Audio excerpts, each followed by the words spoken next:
Welcome to the Ripple Effect podcast, where we highlight leaders, organizations, and change makers creating meaningful impact in their communities. Through authentic conversations, we explore leadership, purpose, challenges, hope, and the ripple effects that happen when people commit to making a difference. We're your hosts, Brittany Wayman and Traver Butcher, and we're so glad you're here today. Each episode invites you into real stories from people doing meaningful work in the world. People leading with courage, compassion, and vision in ways that often impact far beyond what they can see. Whether you're a nonprofit leader, an entrepreneur, a community advocate, educator, or simply someone who wants to make a difference, this space is for you. So take a deep breath, lean in, and join us as we explore the power of everyday impact and the ripple effects that begin when people choose to show up for their communities. Let's dive in. Colleen Ritchie, we are so excited to have you here. Welcome to the Ripple Effect. Hi, thank you. Yes. Tell us a little bit about you and the heart behind your work. Well, I grew up here in Indianapolis, and I work a full-time corporate job, but my passion is the food pantry. Mm-hmm. So I've been doing that now since 2017, and it's my favorite thing to do, favorite place to be, and just the heart behind it is we just really want to make sure that everybody that comes into our space leaves feeling seen, validated, and loved. Mm-hmm. Tell us the name and where the pantry is located. Tell us a little bit more about that. It's Share Food Pantry. It's at 101 East Raymond Street, so it's housed by Diversity Church. So it's in Garfield Park area of Indianapolis. Okay. We offer free food, clothing, and household goods and haircuts. We have a couple ladies from the church that offer free haircuts every time we're open. So that's a really nice benefit that a lot of pantries don't have. What's the cadence? How often is Share open? It's open the second and fourth Tuesday of the month from 5 to 7 o'clock. One of the biggest questions that we get is, do they have to have an ID? And so a lot of pantries, depending on where you get your funding from, they might have to have an ID or a utility bill, but for our pantry, they don't have to have anything. We don't have any qualifiers. It's just, we just show up and we give you everything we've got. Wow. So tell us a little bit more about what was the defining moment for you as someone who has all this corporate America experience and corporate America, from you being like, I am raising my hand. I want to serve. I want to be involved in this way with Share. What was that moment, defining moment, pivotal moment for you that's like, hey, this is it, and I want to jump all the way in here? Yeah, so at my job in December of 2017, United Way came and did a poverty simulation class. So what they do is they take real life examples, obviously take any personal information out.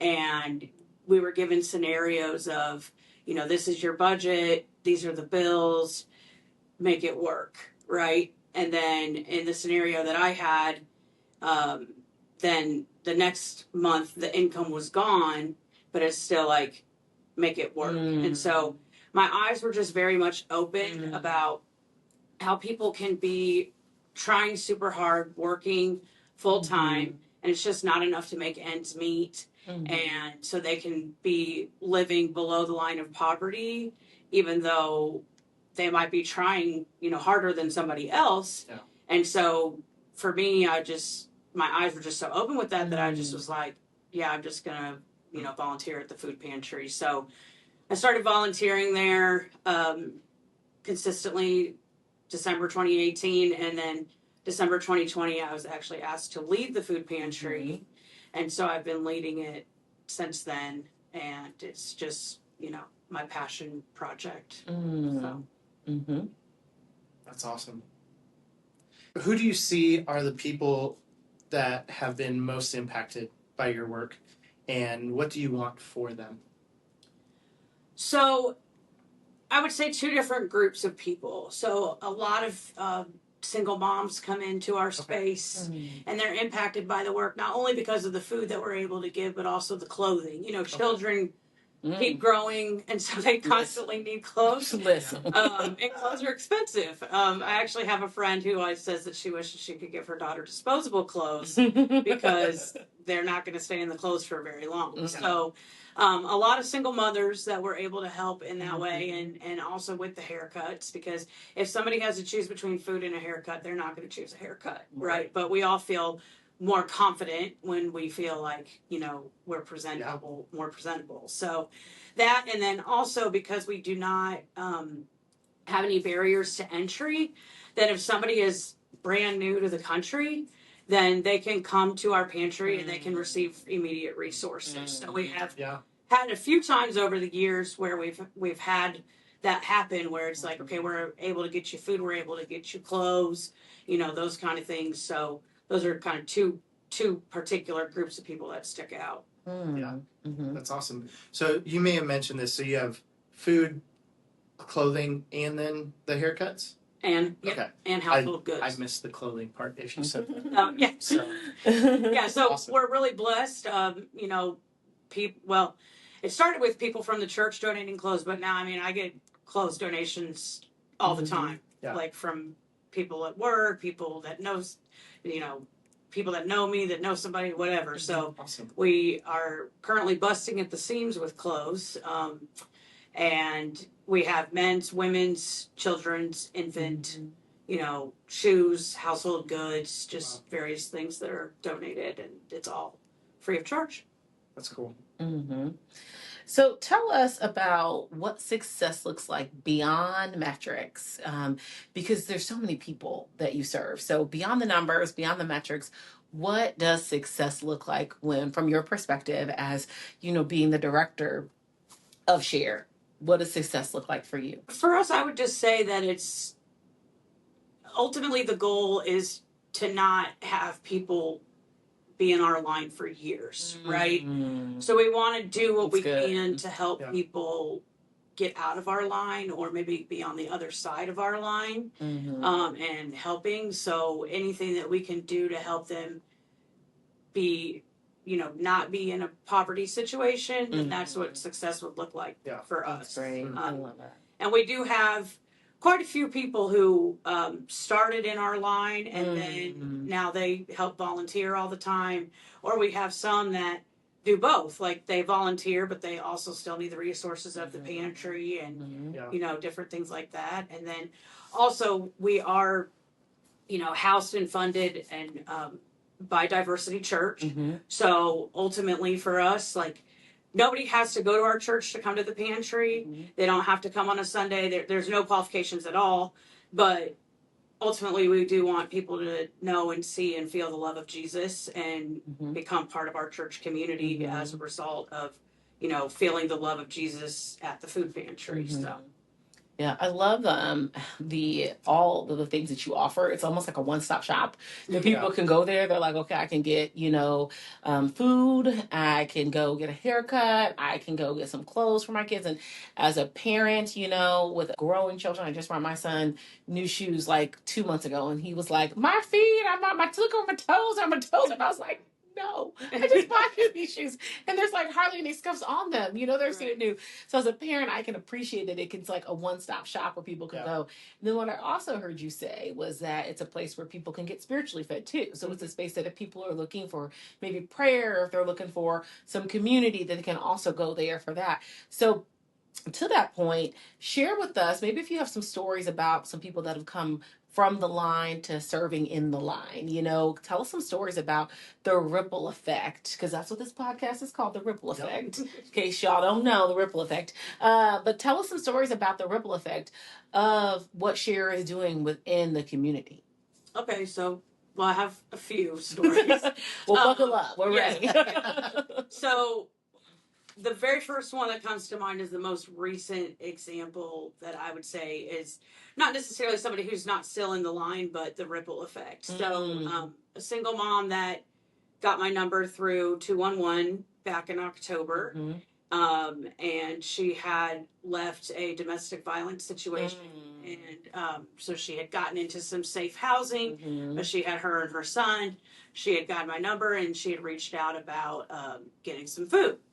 So one of the things that I have learned in these years of being with the pantry is that needs do not happen on a calendar. So while we are open on Tuesdays and Thursdays, say it again. Say it one more time. Needs do not happen on a calendar. Not an 8 to 5 need. Wow. No. So while we are open on Tuesdays and Thursdays, second and fourth Tuesday of the month, she called me on a Wednesday night, and it and so I was talking to her, and when I was talking to her, I just felt like I needed to offer to pray with her, so I did.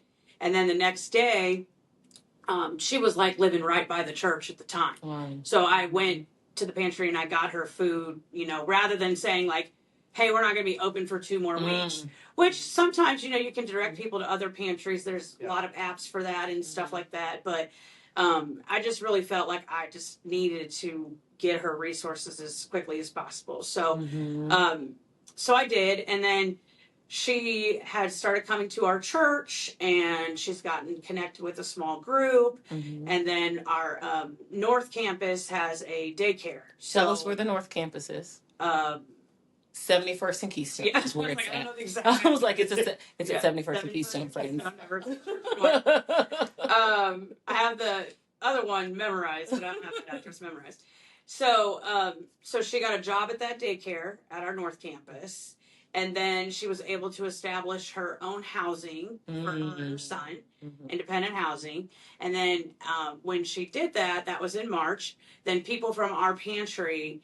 One girl organized an Amazon wish list and posted that and shared amongst the church, and different people from the church furnished the house. And then the people from the pantry team, like, she didn't know we were doing all this stuff. They showed up on her moving day with a van full of stuff. Wow. Then more people showed up and put the beds together, put the furniture together, and just like swarmed her with love. And it's like, we could just give her food in the pantry line, right? But again, that's not success. That's not the definition of success. So that's a story that comes to mind. And yesterday, she came to church, and I was supposed to get her some food, and then I was busy doing other things, and she didn't bring it up. And then she texted me, and she's like, "Oh, I forgot to ask you." And I was like, "I'll just drop it off on my way home." So you have to have a lot of flexibility, because like she doesn't have transportation, like she takes 2 buses to get to work. Wow. And like, I cry a lot. No worries. But take your time. Take your time. It's just like when you see that someone is trying so hard. Yeah. And it's just like, what can we do to step in and help? Yeah. You're seeing an immediate need, and you're like, how can we jump in and support her? And what I'm also hearing too, Colleen, is the power of community. It sounds like people within the circle, jumped in. From an Amazon list to like manpower, we're pulling up to your new place with the truck. We're setting up beds and dressers and stuff like that. And that's unmatched. That's unmatched. So I'm also hearing the power of community, and that is a huge ripple effect to have. Yeah. We had another lady a few years ago that was pregnant, and one of the girls from our team, she's like, I have a crib at home that I'm not using. And so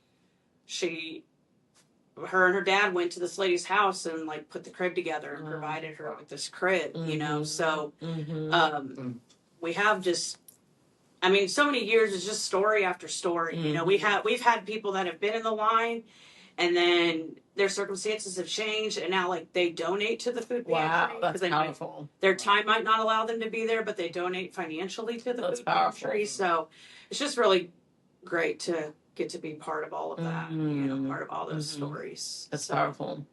That's awesome. When you think of moments of doubt and uncertainty in your work, how do you navigate those moments, and what do you focus on? Well, I navigate them with a lot of prayer. So this past November, we had a lot of uncertainty with the SNAP benefits being cut off. The phone was ringing nonstop. And when I was looking at, the budget in comparison to what we were spending, it was very stressful because I'm like, if we don't have enough money, if we don't raise enough money, then we're going to run out of food and we're going to have to turn people away. Yeah. And I remember there was one Sunday that I was just, just very fearful about this, And so somebody was praying with me, and then they said, after they prayed with me, then they said, I just feel like tomorrow you're going to get a check for $1,000 donation from a random person. And I was like, well, that would be great, and that's what happened. The next day, one of the girls on my team, who's like my right-hand person, her boss asked her to come into the office, and he had $1,000 check for her. So, for me, it's just like God always provides. The provision is always there. We have never ran out of food. We've had days where we've gotten real close. Like the amount of food in the line, we're real close, but we have never ran out of food. And we've always been able to provide people with the resources if they come to our doors, because again, they don't only come on Tuesdays. They show up on Sundays. They show up if they see cars in the parking lot and they need food. They're going to ask for it. And so we try to keep, like I'll order over what our normal numbers are so we can have some food in the pantry for those types of situations. We also partner with Indie Peace, which is an organization that is helping to resolve gun violence. And so we have a lot of gentlemen from their program that volunteer at our pantry, and then we provide food for a lot of those families. So we have, try to have food available in the pantry because the life coaches don't know when they're going to get a call and say, hey, they have somebody who needs some food. So we just try to have resources available. But so just a lot of prayer. A lot of prayer. On your knees. A lot of prayer and just recognizing that, I'm not the one who's in control of that, even though I would like to try to control all of that. But yeah. So, and one thing that I have found is that regardless of where people's faith aligns, if their faith is the same as mine or not, everybody agrees that everybody deserves to eat. Yeah. Right? Like that's a basic human need, and everybody deserves to eat regardless of if we have the same view on faith or not. So we get, funding from various people who make donations, and their faith might be the same as mine or their faith might not, but they appreciate the fact that they can eat, and they want other people to be able to eat. So yeah. I've had an opportunity to experience Share, and one of the things that I thought was really fascinating about it was, and just beautiful, was giving people dignity and the autonomy to pick what they wanted to pick. So Share is set up like a grocery store, and there's a shopping cart, and they walk through with one of the volunteers, and they get autonomy to pick. Do I want peaches or do I want a fruit cup? Right. Do I want white bread or wheat bread? Do I want penne pasta, or do I want spaghetti? And I love the dignity and honor around that, with giving people agency to choose what they want to choose, as opposed to being like, well, you are in this group and you just get whatever you get, and you should be happy you have something. So I love that, just the honor and the value and dignity that you guys are providing people. And with that, you shared that November was a very tough time for you, with the SNAP benefits looking different, and the landscape has looked different, with funding for a lot of nonprofits. And so in the midst of the funding looking different, the landscape looking different, how do you sustain yourself? Like, how do you take care of yourself when there's constant needs? Like you said, it's not an 8 to 5 situation. People can call you in the middle of the night or on a weekend. So how do you keep yourself healthy, and how do you get sustainable rhythm so that way you can continue to do what you're doing for the long term? Yeah, well, the first thing is my team is incredible. Shout out to the team. Yes. So I'm blessed with a team of people who are very dedicated to the mission, and they're just as passionate as I am, and they care just as much. So I can call, on the team and ask them to help. And, if somebody needs food and I can't physically go that day, then, they can get into the church, they can get into the pantry, and they can go and help. And I'm very, very grateful for that, because I would never be able to do it all just by myself. Right. That's right. Power of community again. Yes, we talked absolutely. about. Yeah, I mean, there's a lot of behind the scenes things that take place, and it's just I would never be able to do it all myself. So that, and then for me personally, like, it's been a hard lesson I've had to learn over the years of, like, I can't do it all. I can't fulfill everyone's needs. I can't be there every single time. So if it's a day where we can't facilitate that, then I'll get them directed to some other resources, some things that can help them immediately. But also, like, I just know for myself, like, I have to. Actually, this is something that I learned at one of Brittany's soul care retreats. But I started. Shout out to the soul care retreat. Yeah, I started putting on my calendar. As I would put things on there, I put on there, like, is this a pour in or a pour out activity? And so I can check my capacity, because my natural inclination, the way that God has designed me, is to pour out on all times. Just dry. Yeah. And so tell us more about the pour in and the pour out. Like, help the listeners understand what you mean by that. Yeah, so it's like, is the pour in is something like, is this going to refresh me, right? Is this where I'm having, lunch with a friend that's going to refresh my soul? Or is this something, as a pour out, is like, am I showing up, like, giving my emotions to people? Am I showing up in, a leadership capacity? Am I showing up for other people, but they don't necessarily emotionally, it's not like a reciprocal, event. And so I've had to kind of start to manage my calendar that way, because what I've learned over the years is, in ministry, the needs don't ever stop. There are always needs. And if you keep pouring out, then you get burnt out, which I have done multiple times. But, Lord willing, I've learned my lesson at this point. So, and I, have Brittany to check that as well. That's right. So, that's right. But yeah, that's just the main thing, is just trying to balance, my schedule and my time. Because also, when people do need things, I don't want to be showing up from a depleted space. That's right. I don't want to be showing up from a resentful space. I want to show up like, I am here to bring them hope, bring them peace, bring them light, bring them joy, and not be like, oh, I do not want to do this right now, So, and as I said earlier, the food pantry is my favorite place to be, my favorite thing to do. It is very, very hard work. Sometimes it's physically taxing. Sometimes it's mentally taxing. You carry a lot emotionally of what people are going through. Right. But it still is my favorite, like, no matter what. Yeah. So I have to be able to maintain that attitude. Yeah. Where do you hope your organization grows and evolves over the next few years?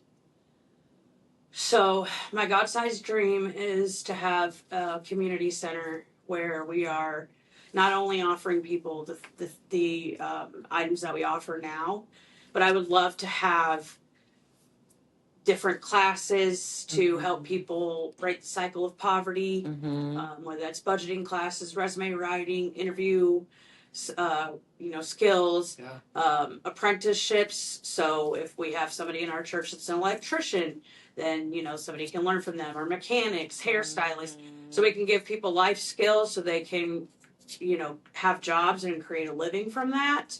That's what I would love to do in the future. And then also the food pantry at this current time is not registered as its own separate 501c3. It's part of the church. So that's something that we're actively working on. So we can get different funding from different grants, and then, hopefully be able to eventually get to the community center. But, it's just little steps, but that's like the ultimate goal for me with the pantry. So. Very cool. What does it look like when you think about partnership? You mentioned, moving into that space of being your own 501c. Tell us, Colleen, about partnerships. What does an ideal partner look like for you, for someone that might want to get involved, whether it's giving of their time, their talent, their treasure, the testimony to share?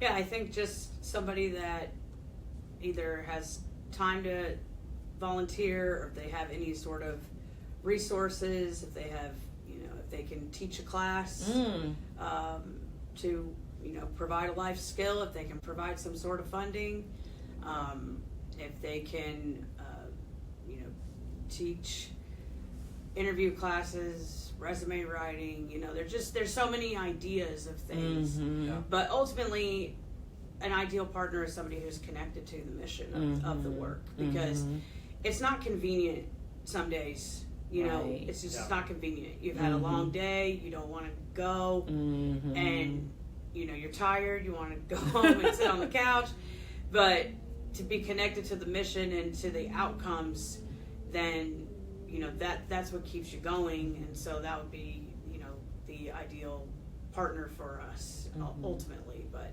yeah, it's just about time, talents, and funding, really. That's what all of it comes down to.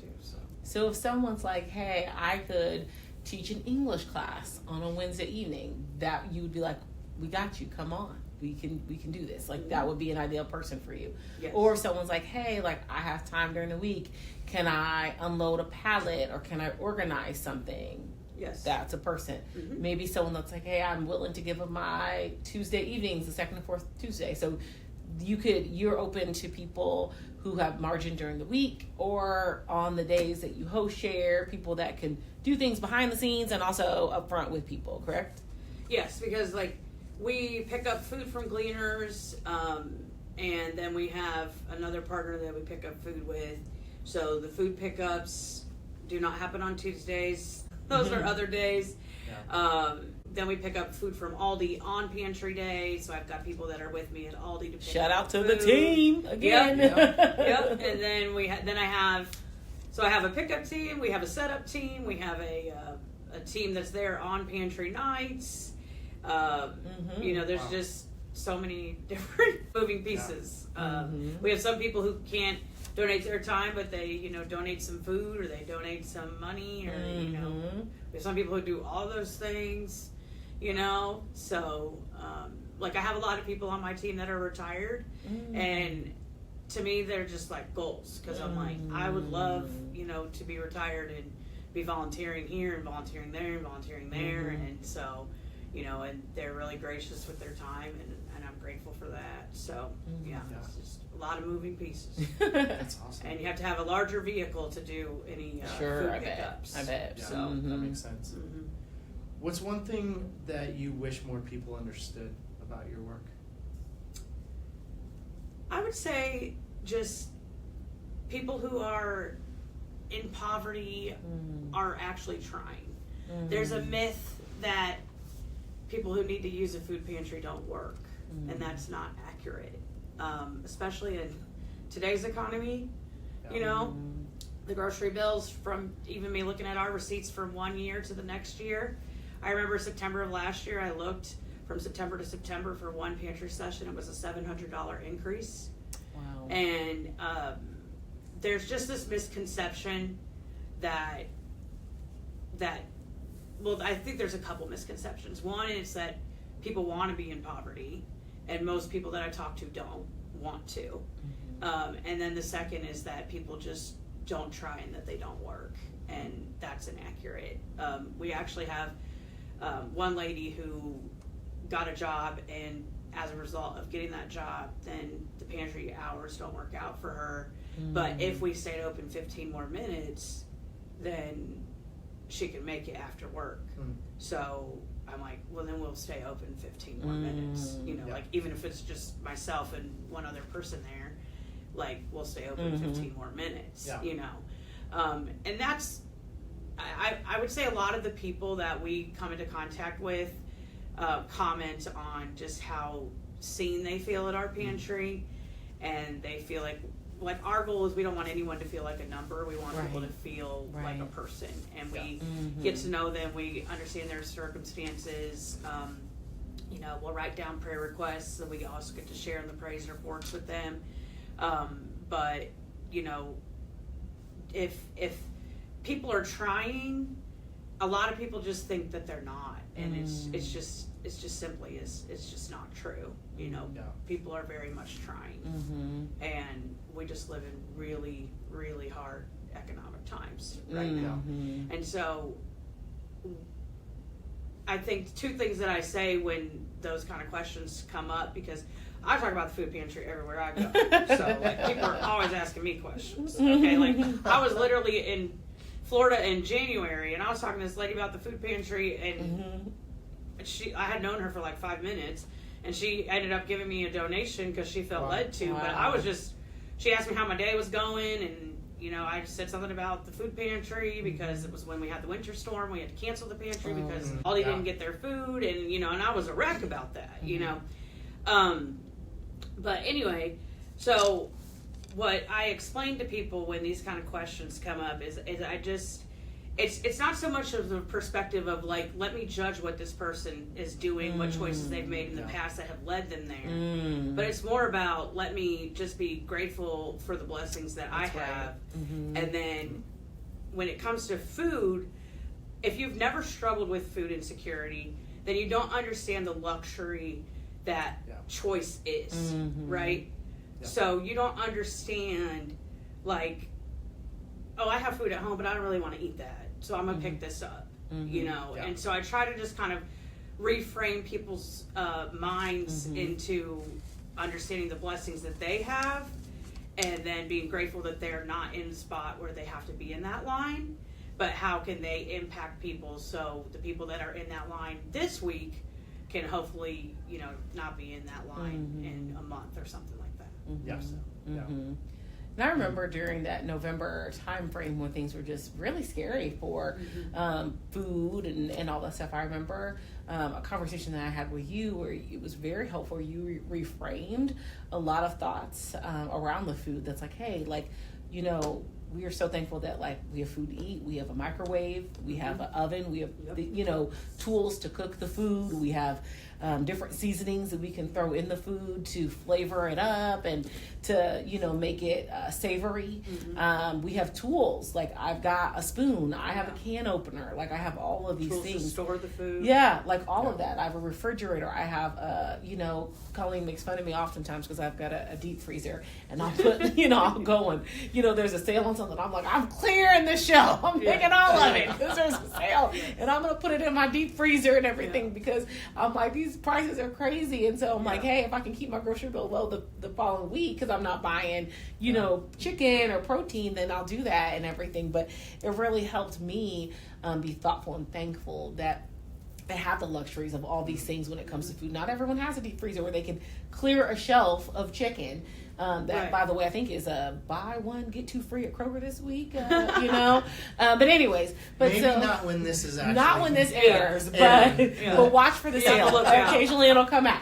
And if you need a sale, Brittany, I'll let you know. I got you. So, but not everyone has a deep freezer to put their food in or has extra funds to then clear a shelf when there's a sale. So you really helped me to frame that up. And I am curious, too, of what is a small action that people can take, that the listeners can take today, that can create a ripple effect in their community. So from your perspective, what's a small action that they can take today that can create a ripple effect in their community? I think because a lot of times people want, you know, they think it has to be this big, grandiose, you know, action of like, okay, like if I don't do this huge thing, then there's not an impact, but that's not accurate. So, back in November, we had a lot of people reaching out to us about food drives. You know, they were doing food drives at schools, food drives at their jobs, you know, different things like that. So that's a very easy thing to do. That, you know, or we did a hygiene drive at my job, you know, for hygiene products. It's a very easy thing to do, and you can even ask a local business if you can put a box, or if you have an employer or your neighborhood. You That's know? great. You know, I went to U-Haul, got some boxes. I think they were like $3-4 each. You know, put some wrapping paper from Dollar Tree on it, and Costco, you know, y'all go to Costco and get them boxes for free. Yeah. You know, and so they, but yeah, I mean, ultimately people do have hearts to help. Yeah. But a lot of times people don't know how to help. Yeah. So that's an idea. Or, get online and make a donation to an organization in your community that's doing work that you feel is impactful. I mean, it doesn't, to do a food drive, like you just have to have a list of things that you're looking for and a drop-off location and a box. That's good. And that's it. So we had a lot of people reaching out to us, and that was really nice just to see, the community, and you can organize that just the same way they organize like a community garage sale in your neighborhood. You can have a food drive, and have some impact that way. I was even thinking like some of the schools in the area, they could, especially at the end of the year when they have like dances and proms and concerts, it's like, hey, bring a canned good and you get them for free or something like that, but I think those are very tangible ways that people can make a difference, and that can really help impact, especially when you think about the high cost of grocery prices, and think about if like a couple of communities came together, hosted a food drive for you or another organization, how that could like slice your grocery bill in half, or like you said, even some of the skilled things, the haircut. If someone's like, hey, I'm a hairstylist, I can do that, I can jump in and help. Those are just great ways, tangible ways that people can give back. One day we did a fundraiser outside of Kroger. So we stood outside of Kroger, I think it was for 3 hours, and we had boxes out there. Kroger was nice, they like put it on a pallet, so then when it was done, we didn't have to move it off, because food is heavy. Yes, it is. But and just people just went into the store. We asked them, hey, can you buy an item or two? And we gave them some ideas. They came out, and the amount of items that we received in that amount of time saved our pantry $1,700. Wow. So, it's you can get creative with things like that. Another thing you had mentioned with schools, and it popped in my brain, is this summer, a lot of schools will not have the meals that they provide during the summer because of more funding that's been cut. So pantry lines in the summer will probably be longer. So again, look at what's going on in your community and see how you can make an impact for, a pantry in your community, because all the communities are going to feel the impact of that. Absolutely. That's such a good point. Thank you for bringing that up, because we will, by the time this airs, we'll be in the thick of summer. And so you're absolutely right. My kids come home in 4 days, and I'm already anticipating the grocery bill increasing. I'm like, I need y'all to have your school stomachs at home. Same stomachs y'all got at school. You need to have the stomach at home. But that's such a good point. So looking at some of the places that are offering, some of the summer meal programs, whether it's Indy Parks, a local park, may offer some of those summer serving meals. I know some of local school districts do as well. I know where we live, they'll have it at certain communities within our school district. Not everyone, but certain communities, which is great to have some place where you can go, and hopefully it can be convenient where people can get there. As we wrap up, would you tell us, where can we find you? How can we get a hold of you if we're like, hey, if someone's listening here today, they're like, oh my gosh, I would love to teach an English class, or I'd like to make a donation to Share, or I want to volunteer and get involved. How can they find you, and how can we get more information about Share? And then finally, is there anything coming up this summer, this fall, that you want to tell us about? Okay. So we have a website. It's www.sharefoodpantry.com. That has contact information on there for me. You can make donations, financial donations on there. It has our calendar of events so people can see when the pantry's open, if they need that, or they know somebody in their life that needs that. Our Instagram is Share Food Pantry, so try to make it as easy as possible.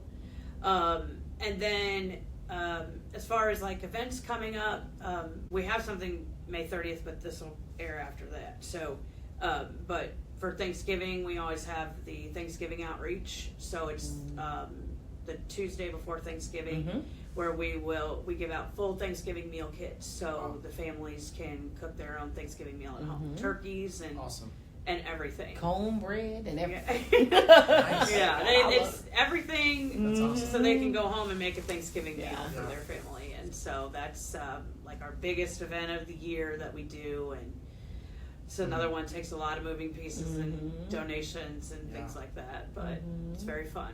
Brittany and her family came last year and Awesome. I volunteered. remember that. Yeah, it was a good time. It was a good time. So And then are you also, Back to School Bash, is that also part of your scope with Share? no, that's at our North Campus. Okay. I wasn't sure if that was also part of the scope that you have with Share, because by the time this comes out, why don't you share a little bit more about it, even though it may not necessarily be part of the scope with Share, just because by the time this comes out, it will be probably around that time where people might be able to tap into that as a resource as students and families head back to school. Okay, but I don't know what the So- date. I don't know the date. Well, it'll probably be late July, I would assume, late July. What happens at that event? So that's at Diversity Church North, and that is where families can come and get backpacks full of school supplies. So, and that's, I think there's a registration process for that the day of. So they can just show up the day of, and then they register, and then they can get backpacks for all the children in their family full of school supplies. So. And there's usually a lunch and maybe haircuts and... Yeah, they've had haircuts there some years, and then they, like one year it was like a carnival type things. They had games, stuff that the kids could play, and like different things like that.